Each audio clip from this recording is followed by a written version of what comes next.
你有没有发现一个奇怪的现象？有些地方明明就在地图上，却没人敢进去，不是因为去不了，而是因为根本不允许你进去。有些地方靠近就可能丢掉性命，而有些地方则藏着人类最不愿失去的东西。这些地方，无论你出多少钱，都不会有人给你开门，并不是因为那里难以抵达，而是因为你可能会被杀死、被逮捕，甚至毁掉一些人类保存了数千年的东西。今天我们将一起看看世界上7个无论付出什么代价都无法进入的地方，同时也会揭开一个问题：为什么他们会被永久封锁？因为在每一道禁令背后都隐藏着一个足以让人脊背发凉的故事。排在第1位的是一个很多人都听说过，但真正了解的人却不多的地方。那里生活着一群人，他们不知道什么是枪支，不知道什么是飞机，更不知道什么是手机，但他们非常清楚弓箭是什么，而且他们会毫不犹豫地使用它。北森蒂纳尔岛位于孟加拉湾，是印度安达曼群岛的一部分。这座岛面积大约60平方公里，岛上生活着森蒂纳尔人，他们的人口大约在50到500人之间，具体数字至今无人知晓。而这座岛真正特殊的地方就在于，森蒂纳尔人是地球上最后几个完全与世隔绝的部落之一。根据不同研究推测，他们已经在这里生活了3万到6万年，期间几乎没有与外界产生过任何真正意义上的接触。他们不知道世界上还有其他国家，不知道其他语言，甚至不知道还有其他文明存在。对于任何出现在海岸线上的陌生人，他们的回应都只有一种：剑语。这绝不是夸张。2006年，2名渔民的船只意外漂流到岛上搁浅，结果被岛民杀死。2018年，美国传教士约翰·艾伦州计划登岛，向森蒂纳尔人传播基督教。他非法登陆岛屿，并在抵达后的第1天就被杀害。他的遗体至今没有被找回。2004年印度洋海啸之后，印度政府曾派出直升机前往岛屿上空查看岛民是否幸存，结果直升机刚靠近就遭到弓箭射击。而这其实已经说明了一切。森蒂纳尔人不仅活了下来，而且明确表达了自己的态度，他们不需要任何帮助。后来，印度政府在岛屿周围设立了5海里的禁入区，任何未经许可的接近行为都可能面临监禁处罚。但有趣的是，这个禁区并不是为了保护外界免受森蒂纳尔人的伤害，恰恰相反，它是为了保护森蒂纳尔人免受我们的影响。这些人与现代文明长期隔绝，几乎没有任何针对外来疾病的免疫力。对于我们来说，只是普通感冒、流感、麻疹，甚至一些可以轻松用抗生素治疗的感染，对于他们而言都可能是致命疾病。这并不是一种假设，而是历史上真实发生过的事情。1869年，英国殖民者曾抓走附近部落的几名岛民，并将他们带到城市，结果2名成年人很快病倒死亡，幸存的孩子被送回岛上，同时也把他们感染的疾病一起带了回去。对于当地人口稀少的部落来说，这几乎是一场灾难。类似的事情后来也不断发生在世界各地的原始部落身上。很多与现代文明首次接触的族群都曾因为疾病爆发而失去30%到90%的人口。所以北森蒂纳尔岛并不是什么神秘禁区，也不是什么旅游景点，它更像是人类多样性最后的边疆。它被保护起来不是为了隐藏秘密，而是为了保护生命。森蒂纳尔人没有向外界求助，他们唯一提出的要求只有一个：请让我们独自生活。而这或许也是整件事里最合理的要求。第2个地点看起来更像是一部末日电影里的场景，事实上它也确实是为了末日而建造的。斯瓦尔巴全球种子库又被称为末日种子库，它位于挪威斯瓦尔巴群岛，距离北极大约1000公里。种子库的入口是一道从山体中伸出的混凝土门户，四周是一望无际的北极荒原。穿过入口之后，是一条长达120米的隧道，隧道尽头连接着3座巨大的储藏库，在那里，来自全球各地超过100万份种子样本被保存在零下18摄氏度的环境中。来自叙利亚的小麦，来自泰国的水稻，来自墨西哥的玉米，来自秘鲁的土豆，几乎所有支撑人类文明的重要农作物都在这里拥有一份备份。为什么要这样做？想象一下，战争、全球疫情、气候灾难，或者一次超级火山喷发，如果某个地区的农业体系被彻底摧毁，那么经过数百年甚至上千年培育出来的小麦、水稻和玉米品种可能会永远消失，历经漫长岁月积累下来的基因多样性也会随之被抹去，随后便是饥荒。而人类再也无法恢复那些已经失去的品种，因为它们在地球上已经不复存在。斯瓦尔巴全球种子库本质上就是整个人类文明的保险库。如果原件消失了，这里还有备份，文明依然有机会重新开始。而这并不仅仅是一种理论，它已经真正发挥过作用。2015年，总部位于叙利亚阿勒颇的国际旱地农业研究中心向种子库申请提取种子，原因很简单，他们原本拥有的中东地区最大种子库之一，在内战中被摧毁了。斯瓦尔巴向他们提供了备份种子，科学家们随后在摩洛哥的新实验室中重建了整个种子收藏体系。这是人类历史上第一次，末日种子库真正履行了它最初的职责。它证明自己不仅仅是一个象征，而是一件真正能够帮助文明延续下去的工具。这座种子库从设计之初，就是为了在最坏的情况下依然能够存活，和战争、地震、海平面上升，甚至全球性灾难。它的位置足够高，不会被海水淹没，同时又深埋在永久冻土层之中，即使发生全面停电，里面储存的种子依然能够长期保持低温冻结状态。除了技术人员之外，没有人能够进入这里，即便是工作人员，也只有在运送新种子样本时才能进入。没有游客，没有记者，甚至没有科学家能够随意参观。储藏室必须保持绝对无菌，任何外来人员都有可能带入霉菌、细菌或病毒，从而毁掉这些珍贵的种子资源。这并不是为了保密而保密，而是一种关乎整个地球未来的卫生措施。即使是世界各地其他基因库的研究人员，也无法自由进入这里。他们能做的只有2件事：存入样本，或者在原始样本丢失时取回备份。斯瓦尔巴种子库不是图书馆，而是一座保险库，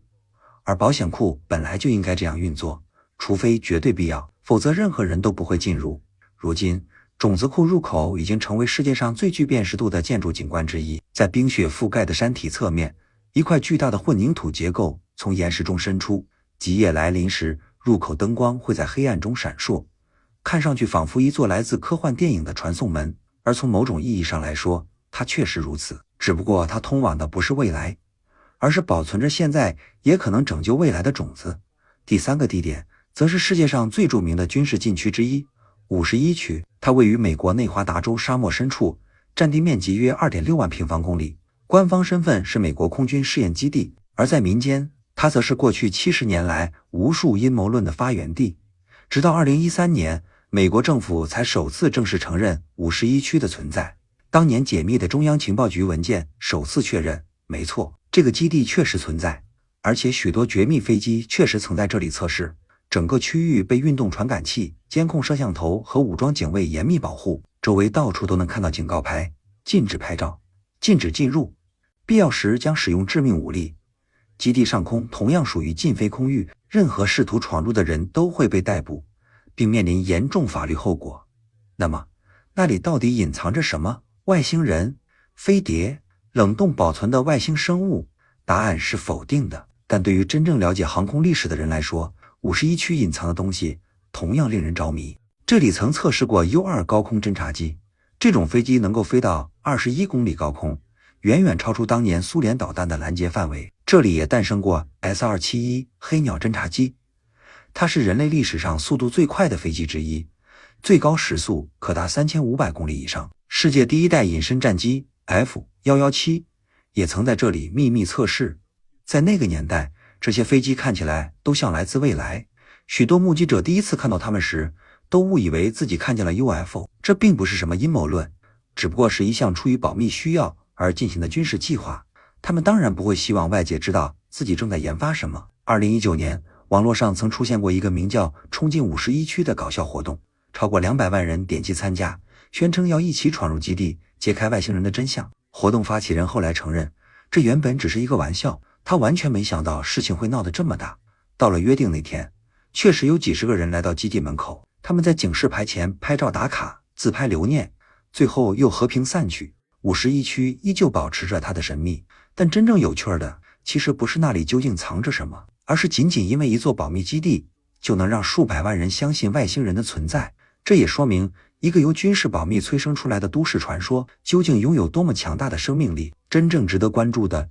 也许从来不是51区隐藏了什么，而是它创造了什么。能够以3倍音速飞行的飞机，雷达几乎无法探测的隐身战机，能够连续在空中停留数天的无人机。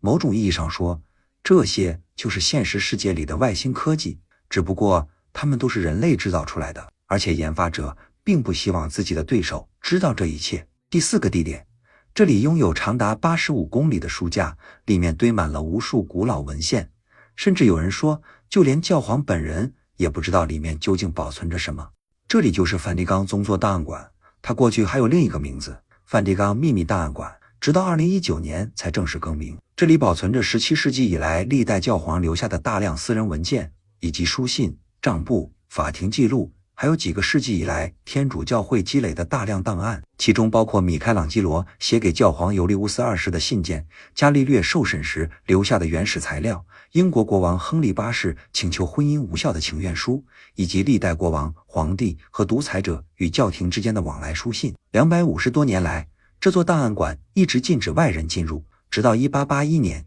教皇良13世才允许少数学者查阅部分资料，但限制依旧十分严格，任何人都不能自由翻阅档案。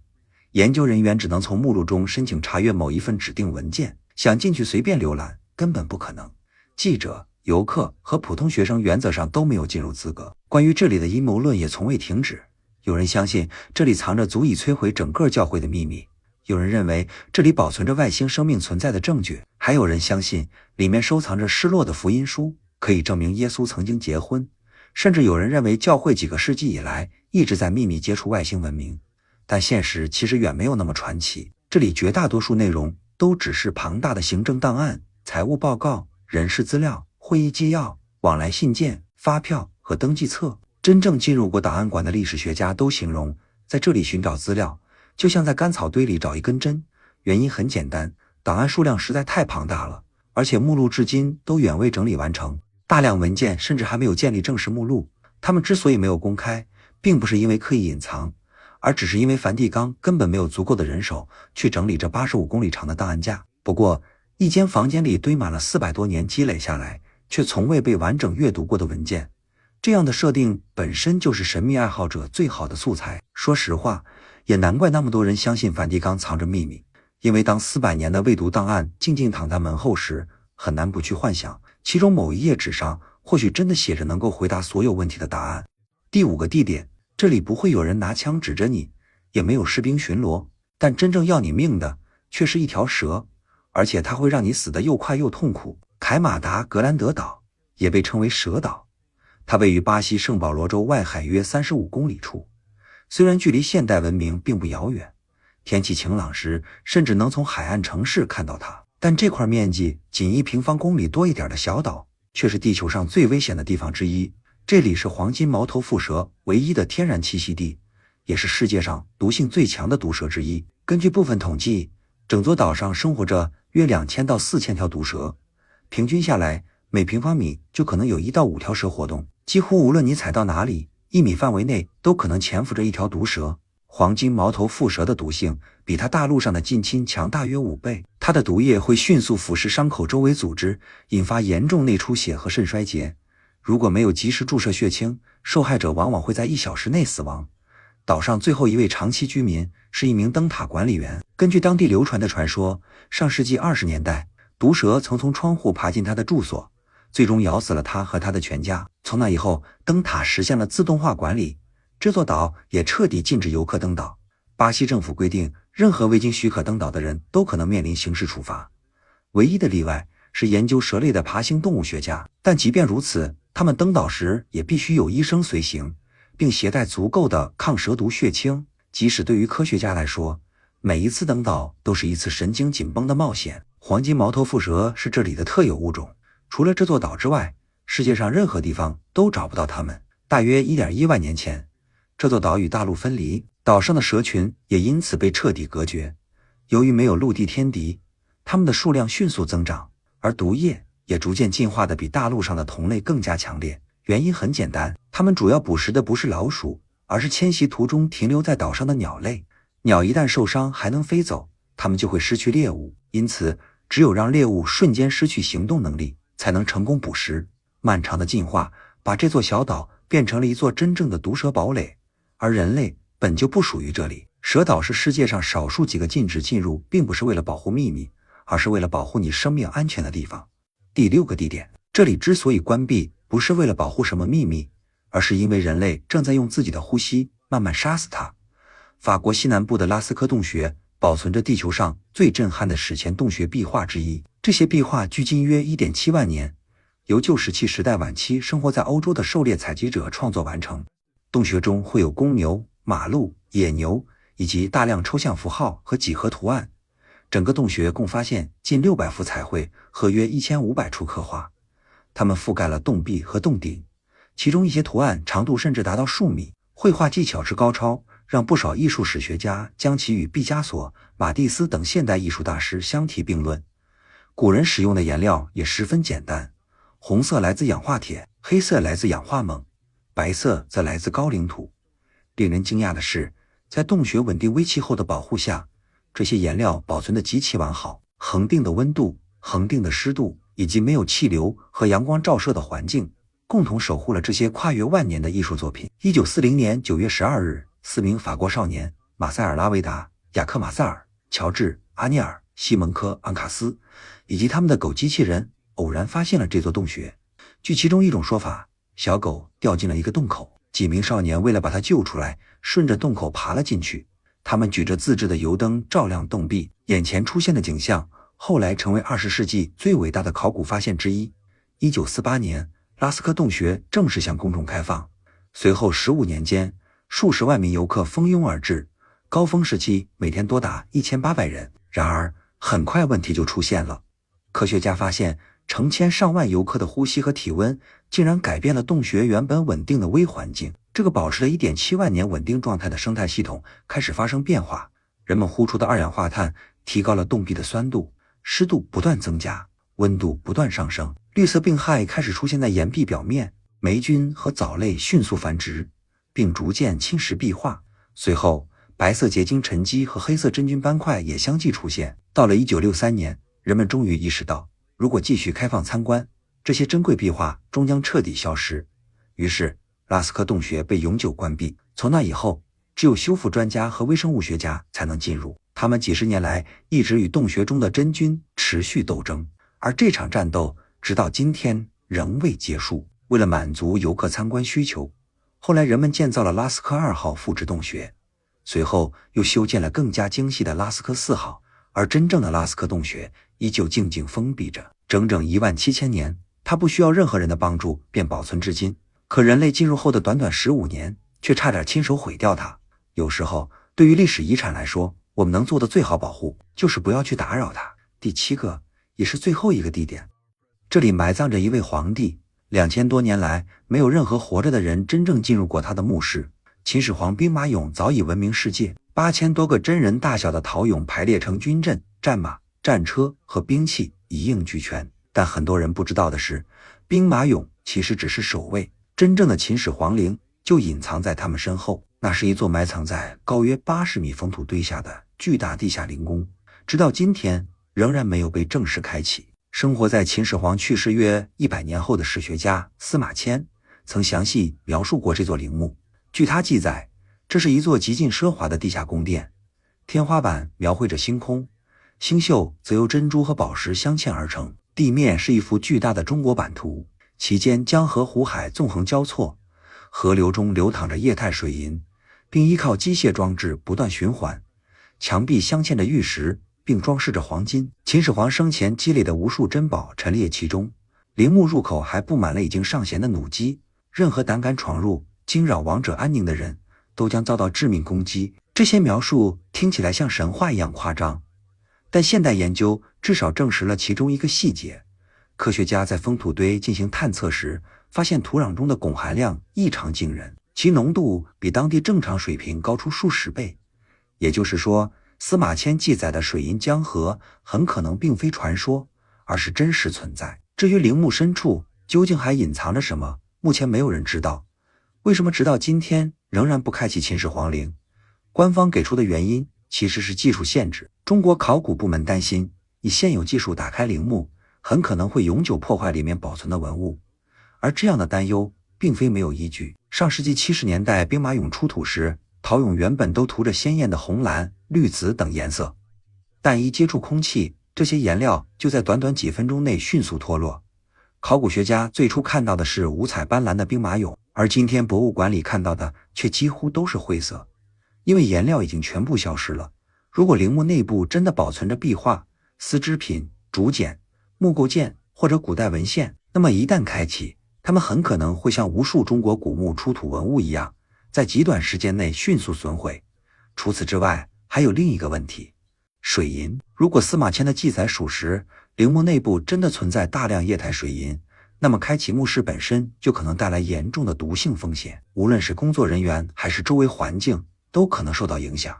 水银是一种强烈的神经毒物，在密闭空间内接触其蒸汽，危险程度极高，因此与其贸然开启，不如等待技术进一步成熟。也许20年后，人类能够发明新的保护技术，让壁画和丝织品在接触空气的瞬间依然保持稳定。也许未来的机器人能够进入墓室，在完全不破坏环境的情况下，把内部影像传送回来。哪怕还要再等50年，人们也愿意继续等待，因为这座陵墓已经静静存在了2200多年，它完全可以再等一段时间。而当它真正开启的那一天，或许会成为人类历史上最震撼的考古发现。这样的奇迹值得等待。7个地方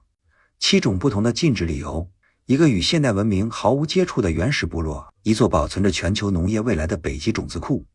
隐藏在内华达沙漠中的军事基地，堆放着400多年教会档案的梵蒂冈档案馆，每平方公里栖息着数千条剧毒毒蛇的小岛，差点被人类呼吸毁掉的史前洞穴壁画，以及2000多年无人踏入的秦始皇陵。每一道禁令背后都有自己的理由，而他们共同揭示了一件事儿，那就是人类真正珍惜什么，真正害怕什么，以及为了守护某些东西愿意付出怎样的代价，哪怕代价是永远无法满足自己的好奇心。因为有些门最好永远不要打开，不是因为门后藏着恐怖的东西，而是因为打开它反而会毁掉那些值得永远保存的东西。拉斯科洞穴的壁画静静存在了17000年，而人类短短15年的参观却差点毁掉它。森蒂纳尔人在岛上生活了数万年，而一次外来接触就可能给整个部落带来灭顶之灾。秦始皇陵静静沉睡了2000多年，它还会继续沉睡下去，直到人类真正学会如何在不破坏它的前提下打开它。如果让你选择，你最想偷偷看一眼哪一个地方？欢迎在评论区留下你的答案，别忘了关注，因为这个世界上还有很多扇门，至今仍然禁止人类踏入。